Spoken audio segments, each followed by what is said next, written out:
for clicking on the video. My name is Leah, and let's recap and review Growing Up Hip Hop. This is season 7, episode 2. This was a lot better than episode 1, so let's get into it. All right, y'all. So the episode opens up, and we see Twist and we see Brianna. We are at Twist's new home. We find out that he's on a different spiritual journey.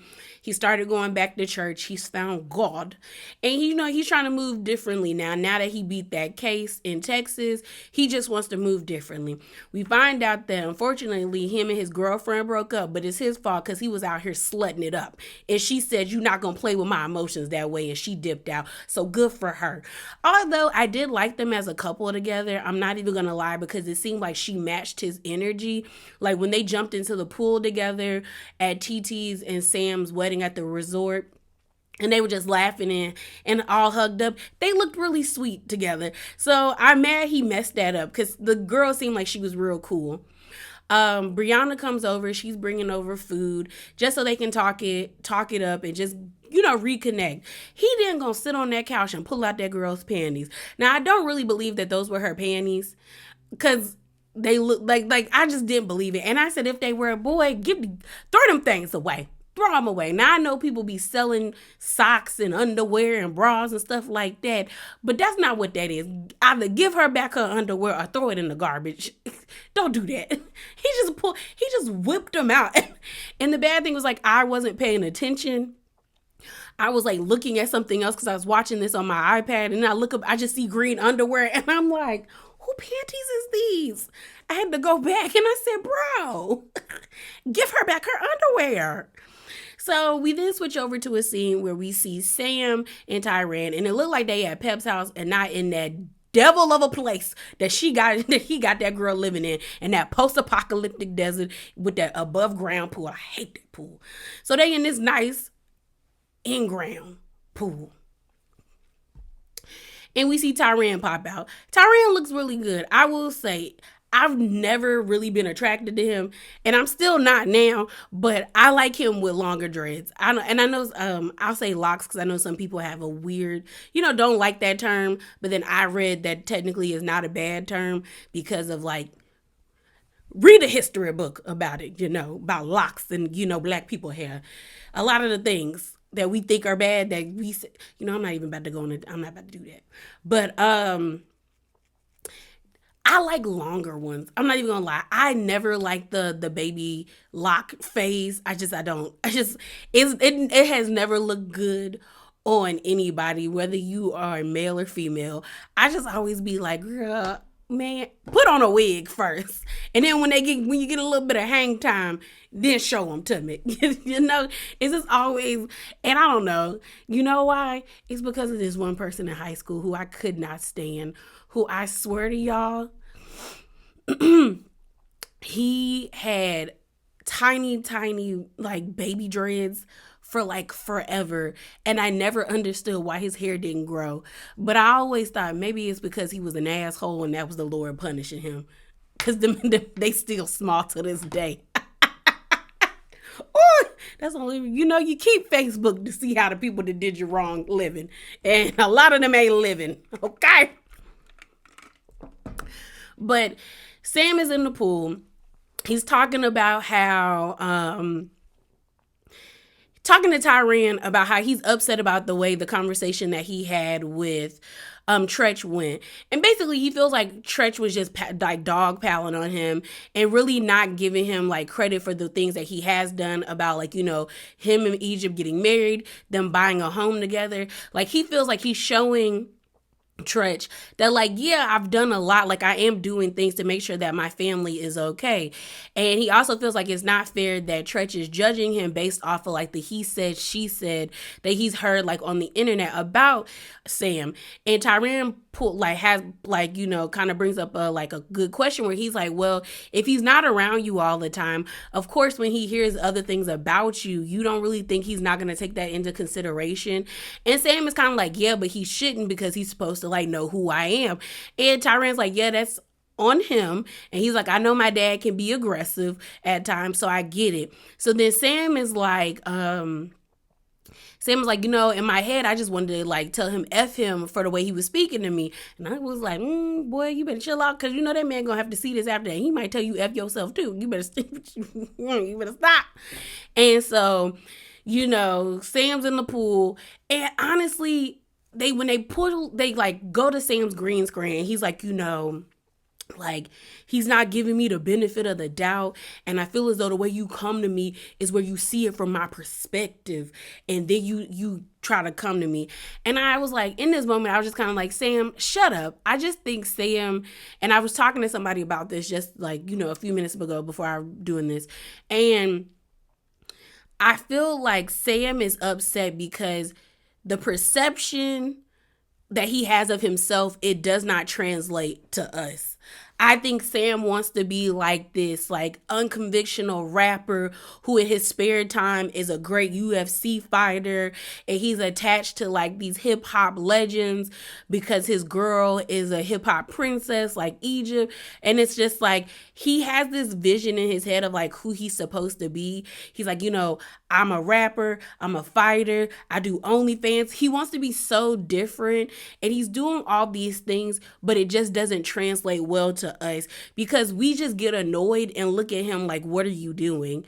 And like I said, I was talking to somebody about this beforehand, and this was about another reality star where I was just like, that person is just upset because the way they see themselves, we don't see them the same way. And when I was watching this episode, I was like, that's the issue with Sam. Sam has this perception of himself like he's like this vision, and the issue is like, one, the vision isn't coming to fruition in the way in which he wants. Two, it's also like he has underlying issues that he needs to figure out before he even got on TV and attaching himself to Egypt.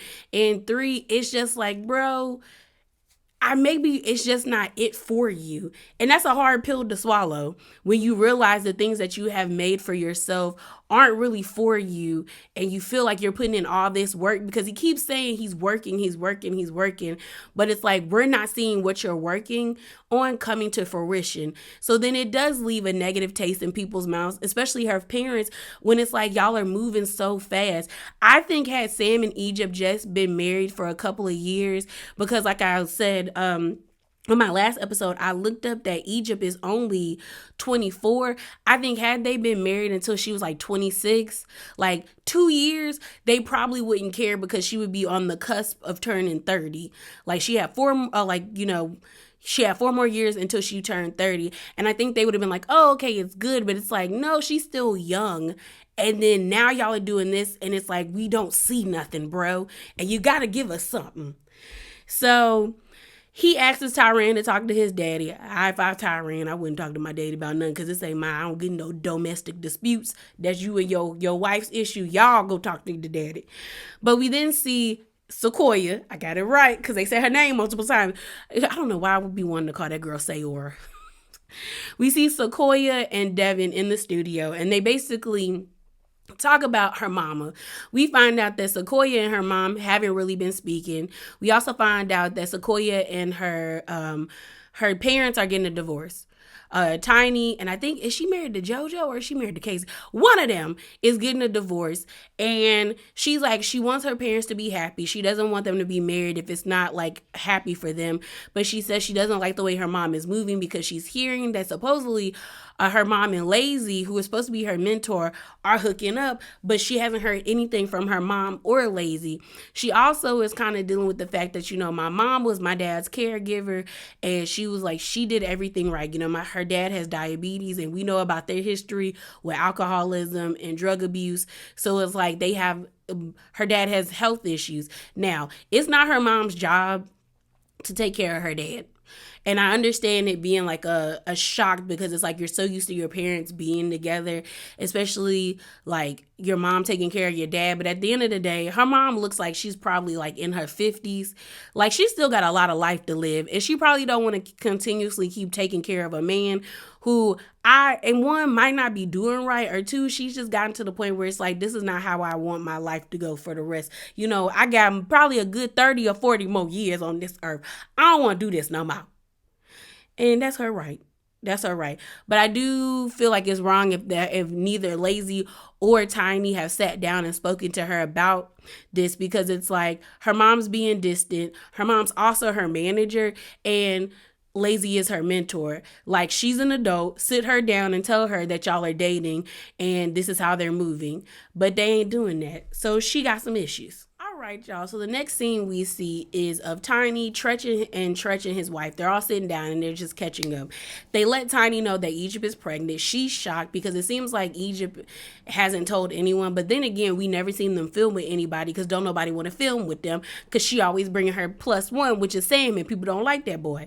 So they're like, she's excited, everyone's excited. We end up finding out that Tretch has a better understanding of what it means to be a single parent because he was one, and that's why he's harping so much about being a single parent, because he's like, we find out that I guess his youngest child, the mom, passed away. So he ended up getting sole custody of the child. And he was like, I made mistakes and it was hard. So I don't want her to make the same mistakes. They then, I think Tretch asks Tiny, well, how's Lazy? Because, you know, Lazy went ghost for a hot minute. We learned that in the first episode. And she's like, we're fine. You know, I don't know what's really going on with that. We find out that Lazy is still married. And so is Tiny. Even though she's getting a divorce, they're both getting a divorce, but it doesn't seem like nothing's finalized. But they've been dating for a year. And so Tretch's wife is kind of like, ooh, okay. And so is Tretch. And they're like a year. And they're like, so what does niece think about it? Referring to Sequoia. And she's like, well, we haven't told her. And he's like, y'all haven't told her. And then even Tretch's wife is like, oh, girl, that's not good. Y'all been dating for a year and you haven't told her. And I like how big Tretch's eyes got, because Tretch was like, you ain't tell her. Like, oh, girl. Like, wrong road. So he's like, yeah, y'all have to tell her. And what we find out is that Tiny's basically been distancing herself from a lot of people because she doesn't want the judgment of her dating Lazy, because they're both technically still married, even though they're both in a divorce. And she also doesn't like the fact that, you know, it's messy because she is Sequoia's manager and Lazy is supposed to be Sequoia's mentor. And really, it's her fault, in my opinion. It's both, to me, it's Tiny and Lazy's fault, because, like, y'all are supposed to be adults. Tell your child, because I think Sequoia is she old enough to understand. And we end up finding out that Tiny's feeling like a high school girl again, giggling and kikiing. She said really what made her want to get the divorce was the alcoholism. She just was like, she was tired of taking care of oh boy. And my thing is, like, I don't fault her for that. I really don't. I think oftentimes we have like a skewed perception of like addiction only affecting the person that has the addiction, when especially if it's somebody that you love and you're really close to, it ends up affecting everybody. Like, people with addiction, especially if they are from like a tight-knit family or a decent family, it ends up causing more turmoil and chaos and destruction with the family. It's a mess. Okay. I've seen enough intervention to know it is a mess. So I understand her being tired and wanting to move on from that, because that's a lot to take on, especially if the person hasn't made a solid effort in staying sober. You know, some people do have demons where, like, you know, like El DeBarge and his family, which, ooh, people got demons, bro. So I understand that fighting addiction is hard, but like, you got to always make a conscious decision to choose your sobriety. And for some people, they just can't do it. And for some, they can, because there's people that I've met that have been sober for 10 plus years.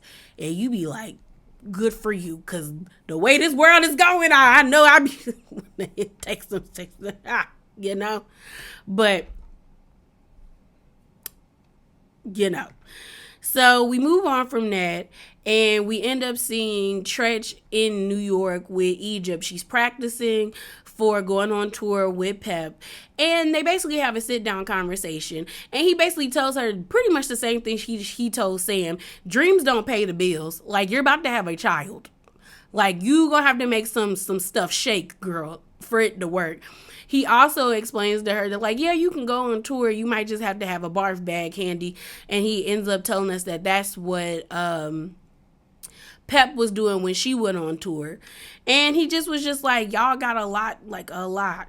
And he ends up telling her that, like, you know, you need to reach out to people, still reiterating that, like, she should reach out to her cousin, because he was like, I made a lot of mistakes. I did some good things, but I made mistakes. I saw people who I probably should have made the same decisions as them, but I made mistakes, and I don't want you to make the same mistakes. So reach out to your community, i.e., your cousin and the other people. Like, you just can't solely rely on me, Pep, and Sam, especially Sam.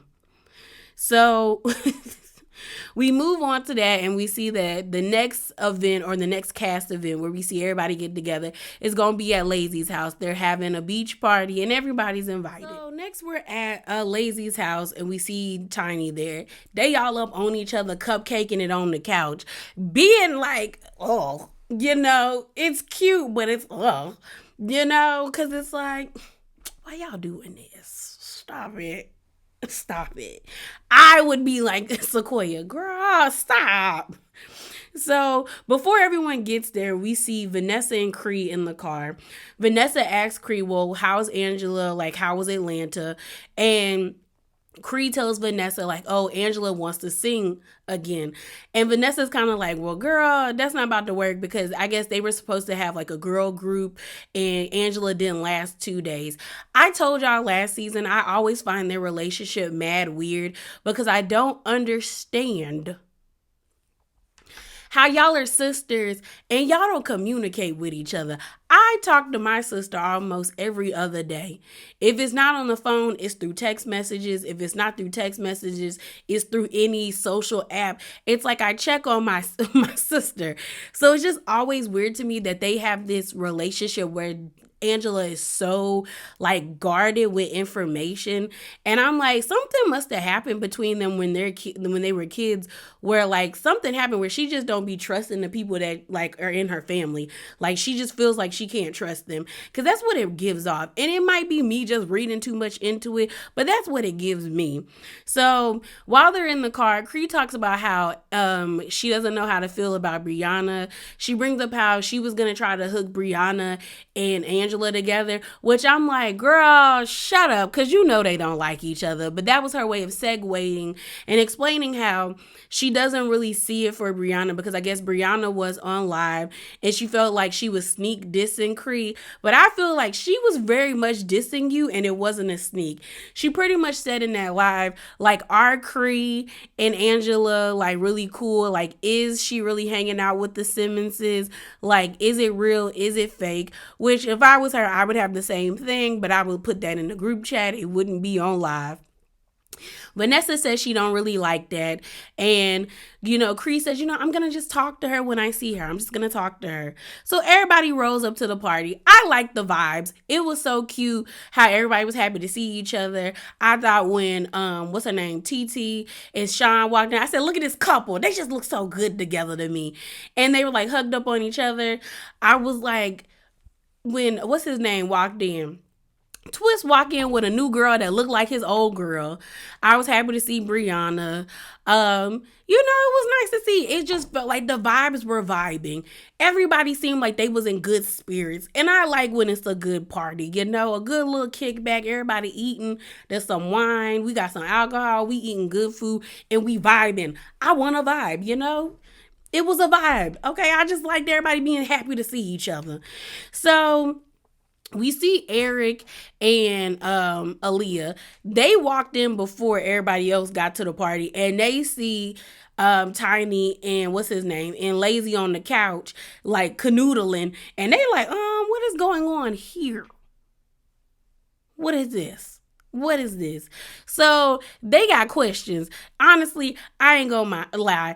Tiny and Eric are messy. They're the bone collectors of the show. But when they was outside collecting notes, and side note, that house that they were in was beautiful. That access to the beach, them sitting on the top of the roof, that was a moment. I really liked that.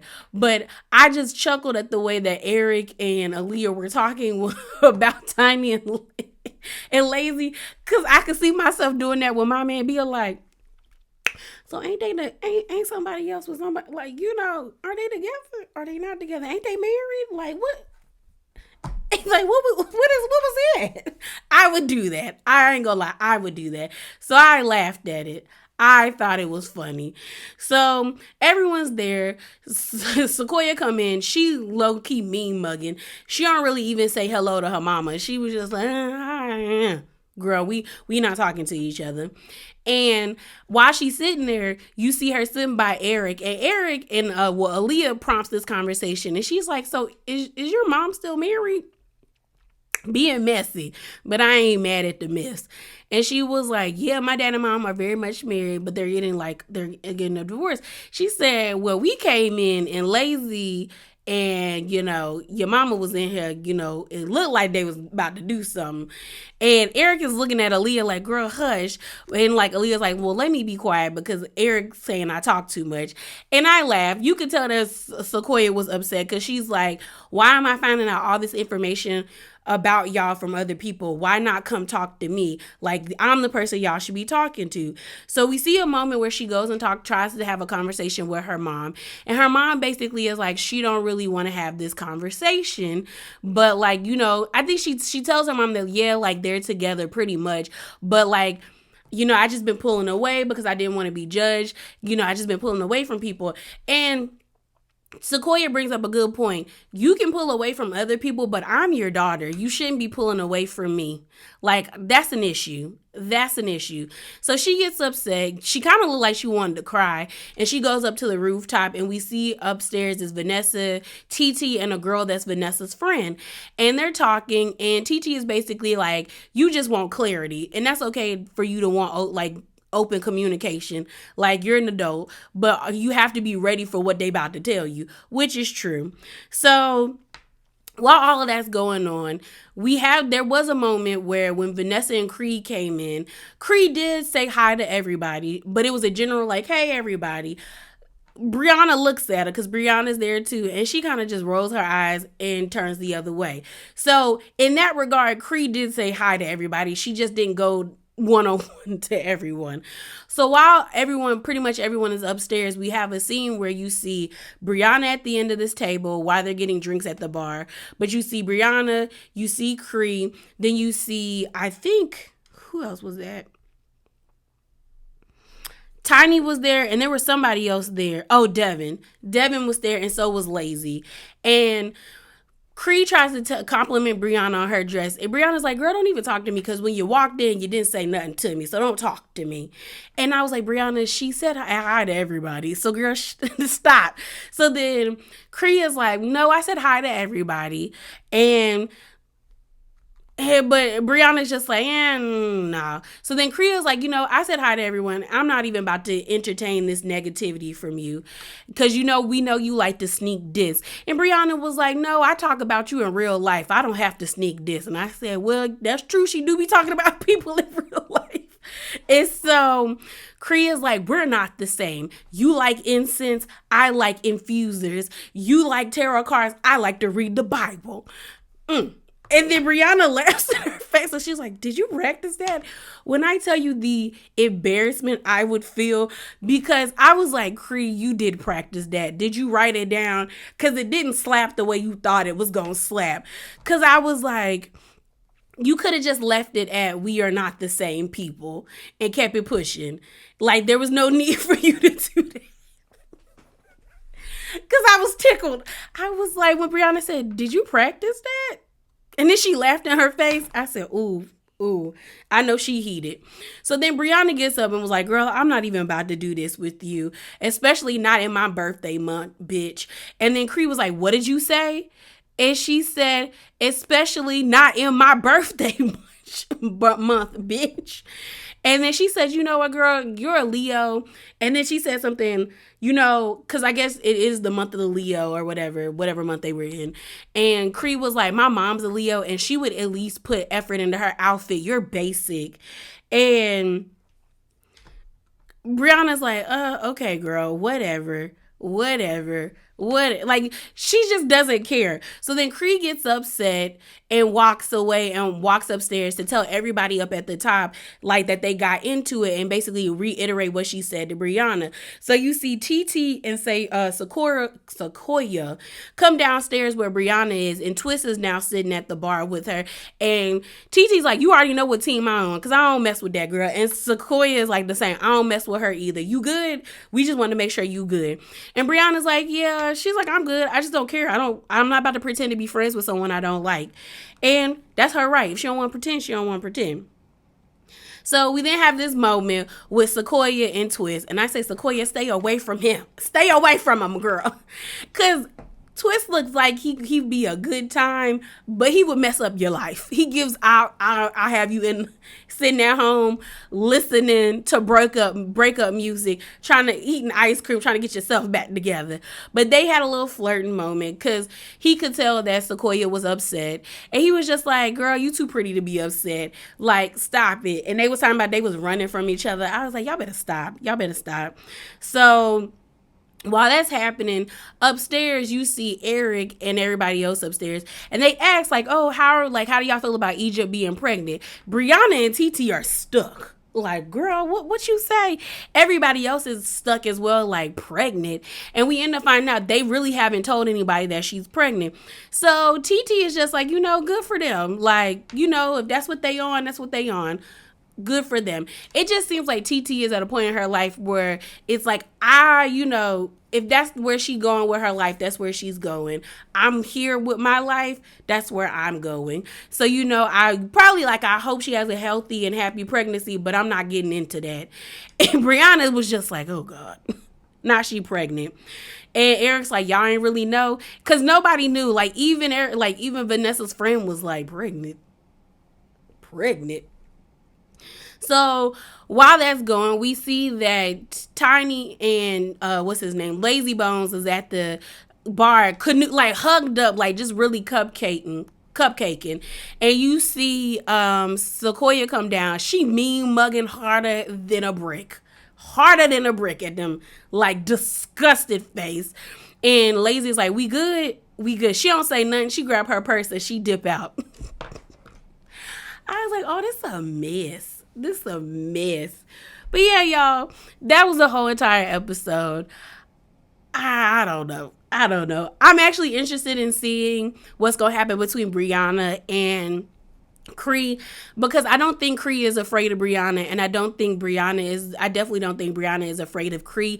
But what I will say is Cree was moving way differently when it came to confronting Brianna, the same compared to how she confronted Sequoia. I think Cree felt like she could punk Sequoia because she's a lot bigger than Sequoia, but I think Cree knows for a fact Brianna will throw hands with you if she feel like it. And it is what it is. Because the way she turned around at the bar and said, "You're basic." And I said, girl, first of all, you never turn your back to anybody you in an argument, whether you think you can throw hands with them or not. Because that's one way to get in the back of the head. But it was very much like, girl, where's all that rah energy y'all have for Sequoia? Because you very much did not know Sequoia when she was having a beef with Savannah, but you hopped into that. But now when you come to Brianna, it's like, you don't even know me. Well, you didn't know her and you tried to fight the girl. So what is it? But I will say Brianna was wrong with that attitude, because the girl did greet all of y'all. She gave a general hi to everybody. And Brianna pretty much was like, it kept it pushing. So that's on you. So she didn't start the fight with Brianna, really. Brianna was with it and just kept it going. But yeah, y'all, that is it. That is all. Remember to be bravely authentic and hop down in them comments below. Deuces.